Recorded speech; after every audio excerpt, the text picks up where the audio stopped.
नमस्ते। Public India के सारे दर्शकों का अभिवादन। आपसे एक आग्रह है और इसीलिए मैं व्यक्तिगत रूप से आपसे आग्रह कर रहा हूं। 16-17 नवंबर 2024 को लखनऊ के मोती महल लॉन में अवध कॉन्क्लेव का आयोजन किया जा रहा है।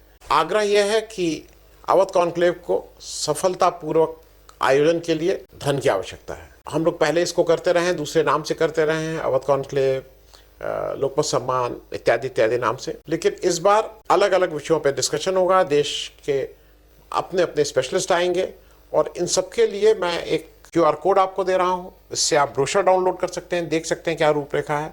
लेकिन आपसे फिर से एक बार अपील है कि इस आयोजन को सफल बनाने के लिए थोड़ी आर्थिक मदद करें।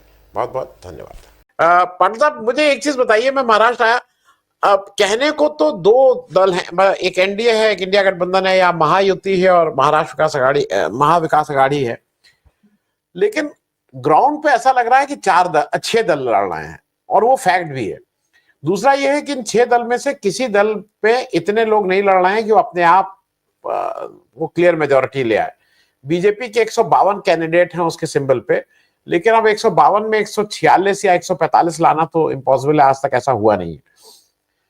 आपको क्या नहीं लगता है कि जो अजीत पवार साहब ने जिस तरह के बातें शुरू की हैं, वो कहीं ना कहीं घर वापसी के बेचैनी उनमें तड़प है। उनको अभी शरद पवार साहब थोड़ा गुस्से हैं, उनको आने नहीं दे रहे हैं। लेकिन दूसरी बात, मैं महाराष्ट्र में मैंने एक और खुद ही देखी। महाराष्ट्र में एनसीपी के ज्यादातर जो नेता चुनाव में वोट मांग रहे हैं, वो साहब को हर बार याद कर लेते हैं। वो साहब के बारे में जरूर बोलते हैं कि साहब, उनका मन साहब में अटका हुआ है, भले ही अजीत पवार की पार्टी से चुनाव लड़ रहे हैं। तो ये जो जो 6 पार्टीज हैं उसमें किसी का अपना तो आएगा नहीं मेजोरिटी, लेकिन अगर कोई कम ज्यादा होता है कहीं पे, तो सबसे इंपॉर्टेंट क्या अजीत पवार रह जाएंगे? आपको क्या लगता है? और ओवरऑल आपके हिसाब से ये जो अभी जो ये किया गया वहां पे घोषणा पत्र, इसका कोई माने है कि महाराष्ट्र के चुनाव कुछ और मुद्दों पे? वहां एक मुद्दा मैंने और देखा पाटिल साहब, वो जो अभी टोल बंद कर दिया है शिंदे साहब ने, उसका बहुत इफेक्ट है। मतलब टैक्सी वाले सब कह रहे हैं साहब टोल बंद है, लेकिन उनको ये भी डर है कि जैसे ही इलेक्शन खत्म होगा ये टोल वापस ले आएंगे। पाटिल साहब। नहीं, ऐसा है कि मैं तो बहुत एक्सट्रीम हूं। आप जानते हैं कि शाह का या मोदी का भाषण या फडणवीस का भाषण या इन तीनों का क्रिमिनल बैकग्राउंड, लोग उनके ऊपर भरोसा कैसे करते ही नहीं। तो उनकी टैक्टिस अलग है। वो अपना इतिहास छिपाते हैं। मैं खुद प्रेस कॉन्फ्रेंस लिया था देवेंद्र फडणवीस के खिलाफ सीएम बनने के बाद कि तुम्हारे ऊपर 302 है, 376 है, वगैरह वगैरह। तो सब पत्रकार अवाक रह गए, ये क्या बोल रहा है। तो मैंने बोला तुमको खाने को दे वो तो खाओ। अब फडणवीस का तुम्हारा बाप है क्या हुआ? तुम मत छापो, लेकिन करो। सिर्फ लोकमत में छोटी सी बातमी छापी थी, बाकी किसी ने नहीं छापा। बहू का पेपर तक बातमी नहीं गई होंगी क्योंकि पुणे का पेपर था, पुणे के ये था। बात यहां तक हमें चर्चा करनी पड़ रही है कि महाविकास आघाड़ी या महायुति बराबर की टक्कर है। टक्कर कैसी होगी? टक्कर देने वाले कौन है? सब गद्दार है सबकी। अभी देखो फडणवीस का 2014 से इतिहास देखो। जो भी कबूल करता है कुछ नहीं करता, झूठ ही बोलता, झूठ ही बोलता।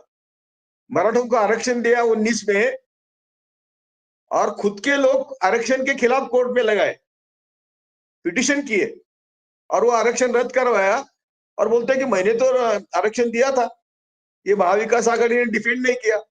तो इतना झूठ बोलने वाला। तीसरी बात, ये ऐसे ड्रेस बदल के रात को जाना, किसी को मिलना, उसकी मिसेस ही बोलती है ना, तो बेचारी बोल गई हो। तो ये सब जो करता है, इसका क्या समाज मन पर कुछ परिणाम नहीं होता है? कि अच्छी चली हुई उद्धव ठाकरे की सरकार पार्टी तोड़ के ये सरकार बनाता है और ये तो देश भर कर रहे हो। अभी वो आप सोरेन की बात कर रहे थे और वो किस नाम से उसको पुकार रहा था। तो ये क्या उनकी प्रॉपर्टी है कि क्या है? ये लोग क्या उनकी प्रॉपर्टी है? तो ये जो सब लोग देखते हैं, तो भी लोगों की बुद्धि इतनी भ्रष्ट कैसी हो गई है और इनको वोटिंग कैसा मिलता है? तो मेरा तो कहना है ये तिकड़म करेंगे, ये अभी भाऊ ने कहा, वो मैं मेरा मुद्दा भाऊ ने चुराया है, प्रकाश भाऊ ने, कि वो जानबूझकर इलेक्शन लेट कर रहे हैं और 2 दिन में सरकार बनने की कोई गुंजाइश नहीं है, कोई गुंजाइश नहीं, क्योंकि यही लफड़े करेंगे, यही करेंगे। और 2-3 दिन, 3 दिन है, तो 26 तारीख को गवर्नर रूल लगाएंगे और फिर खरीद बिक्री में साफ हो गए। नोटबंदी की बात करी है, नोटबंदी के बाद मैं और कपिल सिब्बल ने, I was not identified then, वो नोट के गोडाउन दिखाए थे और वो गोडाउन का जो कीपर है वो बोलता है, तो हमारा जो स्टिंग ऑपरेशन वाला था उसने देखा कि क्या है, क्या माल है, गोडाउन भरे नोटों के नोटबंदी के बाद। और वो तो केयरटेकर था वहां का, उसको हमारा आदमी बोलता है कि सर क्या है, क्या कमाल है? तो बोले हमारी कमाल नहीं है, तो शाह का फोटो दिखाता है और कमल की कमाल है करता है। अभी ये वीडियो है, उसके बाद तो किसी ने एक्शन नहीं लिया। तो ये नोट कहाँ जा रही है, कहां से आ रही है? और ये इलेक्ट्रल, और हमेशा पैसे करते हो, पैसे करते, पैसे जमा करने की शो उसने किया क्या? तो फिर वो तो 26 तारीख के बाद महाराष्ट्र में होने वाला है। तो इसीलिए सब लोग शांति से, होशियारी से 2 दिन में सरकार बनाए। महाविकास आघाड़ी की सरकार बनने की ज्यादा गुंजाइश है, मेरा कॉमन सेंस कहता है, क्योंकि युति के लोगों पर कौन भरोसा करेगा? और ये जो आप बोल रहे हैं अजीत पवार का, अजीत पवार की हवा तंग करी है शरद पवार ने। अजीत पवार को आगे न आने देने की शपथ ली है शरद पवार ने, नहीं तो बारामती में कैंडिडेट देने की जरूरत नहीं थी। ठीक है भाई तुम लड़ो, बारामती ऐसा कैंडिडेट दिया है कि उसके सगे भाई का बेटा। तो ये जो कर रहे हैं शरद पवार, वो खेल बड़ा अजीत पवार को महंगा पड़ने वाला है। तो उनके कितने लोग आएंगे, क्या होगा मालूम नहीं। दूसरी बात है, शिंदे भी लटक गए, क्योंकि इन्होंने तो 155 सीट लड़ना तय किया भाजपा ने, तो शिंदे को दी 80 क्या मुझे याद नहीं लगी। तो देश बोलिए। में प्रार्थना करता हूं कि मुझे राकेश पाठक जैसे ब्राह्मण चाहिए, क्योंकि मैं सब देश के विद्वान ब्राह्मणों को विनती करता हूं, सबको, जेएनयू के प्राध्यापक सबको बोला मैं, यार जो नॉन आरएसएस ब्राह्मण है वो तो हमारे साथ आए और बोले कि दुनिया का इतिहास क्या है। फिर रिपीट करता हूं, हिटलर ने देश बर्बाद किया, आज टॉप पर है। मुसोलिनी ने देश बर्बाद किया, आज टॉप पर है। जापान को अमेरिका ने बर्बाद किया, आज टॉप पर है। क्यों है? वहां वर्ण व्यवस्था नहीं है, जाति व्यवस्था नहीं है। और जो वर्ण व्यवस्था थोड़ी बहुत जापान में थी, तो समुराई नाम के जाति ने डिक्लेयर किया जापान की बर्बादी होने के बाद कि हम सबसे नीचे हैं और हम आज देश के विकास में जुड़े हुए हैं, हमको कुछ नहीं चाहिए समुराई जाति का। तो ये हमारे, यदि पाठक जैसे ब्राह्मण है, हमको मान्यता नहीं है पाठक जी, हम मान्यता, हम 76 से बोल रहे हैं, हमको मान्यता नहीं है। और आप जैसे विद्वान भी नहीं है, हम इतने अच्छी किताबें लिखे आपने। जो लोग स्वतंत्रता आंदोलन के खिलाफ थे वही सत्ता पर है और वो आज देश चला रहे हैं। उनके अभी महाराष्ट्र का जाहिरनामा की मैं थोड़ी बात करता हूं कि किसानों की आत्महत्या की बात नहीं इन्होंने करी।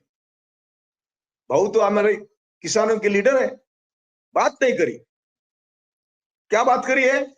400 मंदिर का जीर्णोद्धार करेंगे। अरे क्या मंदिर, स्कूल बोलो ना, स्कूल का जीर्णोद्धार बोलो। लेकिन यदि लोगों को समझता नहीं तो क्या करेंगे हम? दूसरी बात क्या करी है कि हम फुटबॉल के स्टेडियम बनाएंगे। अरे लोगों को खाने को नहीं है और प्रत्येक जिले में छत्रपति शिवाजी महाराज आकांक्षा केंद्र बनाएंगे। यानी क्या बजट में क्या है इनके मन में क्या है?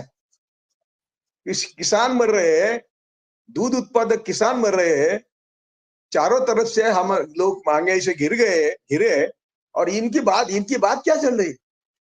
एक दूसरा एक पॉइंट है, पार्थिवावर सम्मानजनक अंत्यविधि करेंगे। अरे भाई क्यों? हमारे गार्गे वो कहते थे एक बार आदमी मर गया तो उसकी हड्डी गटार में डालो, नहीं तो गंगा में डालो, फर्क क्या है? ये पार्थिव देह सम्मानजनक किसके लिए कर रहे हैं? और वो तो ऐसा नहीं है कि आत्महत्याग्रस्त किसानों के लिए करेंगे, ऐसा नहीं है। लेकिन ये जो सब हो रहा है वो भी भैया, इनको अकल भी नहीं है कि क्या लोगों को फंसाना, तो कैसे फंसाना। लेकिन वो बेचारे नहीं करते। वो 400 मंदिर नहीं, दूसरा एक इसका फडणवीस का एक फंडा था, सब गढ़ शिवाजी के किले उसका जीर्णोद्धार करेंगे, करोड़ों रुपए दिए, कुछ हुआ ही नहीं। वो उनका जैसा गंगा है, मोदी का गंगा मैया, करोड़ों रुपए गए तो कुछ, गंगा तो कभी शुद्ध होने वाली नहीं है। जैसे अन्ना हजारे का आंदोलन था कि हम भ्रष्टाचार मुक्त भारत करेंगे। अरे जहां ब्राह्मणवाद है और जहां भांडवलशाही है, पूंजीवाद है, वहां किसी का बाप आया तो भ्रष्टाचार मुक्त भारत नहीं हो सकता। ये दोनों तो पहले, वही भी मैंने पहले भी किया, ब्राउन नाम के न्यूजीलैंड के लेखक ने लिखा है कि भारत कभी भ्रष्टाचार मुक्त हो ही नहीं सकता, क्योंकि उनको बचपन में ही मंदिर जाने के भ्रष्ट, मंदिरों को देव को भ्रष्ट कर रहे थे। दूसरे बाकी सवाल क्या है कि तू मुझे ये दे, मैं तुझे ये देता हूं। तो इसीलिए ये जो जाहिरनामा उनका, इसमें तो मुझे बहुत पढ़ने में मजा आया। और मजाक करते जनता का वो मजाक कर रहे। अभी क्रेडिबिलिटी की बात हुई। क्रेडिबिलिटी के बात में ऐसा है कि अभी जो स्पेशली राहुल ने कर्नाटक में, ये कौन सा है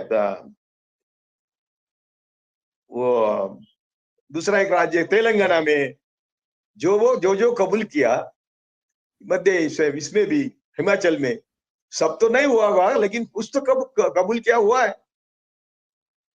हम फडणवीस के 2014 से जो आश्वासन है उसकी लिस्ट लाए हैं, लेकिन समय की पाबंदी होती है, कुछ नहीं किया। और मराठा आरक्षण जो किया उसके खिलाफ काम किया। तो ये जो हो रहा है, ये अभी जनता के सामने यदि हम लाते हैं, महाविकास आघाड़ी में आजकल 2-4 स्टार कैंपेन है, शरद पवार के सिवा तो किसी का भाषण आता नहीं है, और ठाकरे का। तो दूसरे जो कुछ कैंपेन है, इन्होंने घर घर जाके बताना पड़ेगा कि ये कितने झूठे लोग हैं और इनका इतिहास क्या है। ये जब तक हम बताएंगे नहीं तो लोग जुमले में फंसते जा रहे हैं, जुमले पे जुमला फंसते जा रहे हैं। और खुद शाह ने बोला था ना, वो तो चुनाव का जुमला था, यानी 25 लाख, 15 लाख, 2 करोड़ नौकरियां। तो ये जुमलेबाज, खुद जुमलेबाज है, ये कबूल करते हुए भी लोग समझते नहीं, तो हम क्या करें। नमस्ते। पब्लिक इंडिया के सारे दर्शकों का अभिवादन। आपसे एक आग्रह है और इसीलिए मैं व्यक्तिगत रूप से आपसे आग्रह कर रहा हूं।